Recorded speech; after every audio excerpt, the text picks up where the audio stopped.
Chi Khiem Duong is an important part of the Tu Duc Tomb complex, also known as Khiem Lang, located in Hue. This is a shrine to the concubines of King Tu Duc and his predecessors.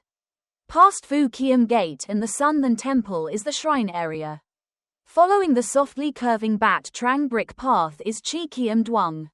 This area has a narrow campus, which has deteriorated over time and has now been restored and renovated to be spacious.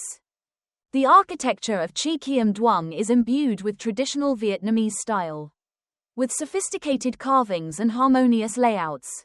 This place is not only an architectural work but also a part of Vietnamese history and culture, marking a golden age of the Nguyen Dynasty.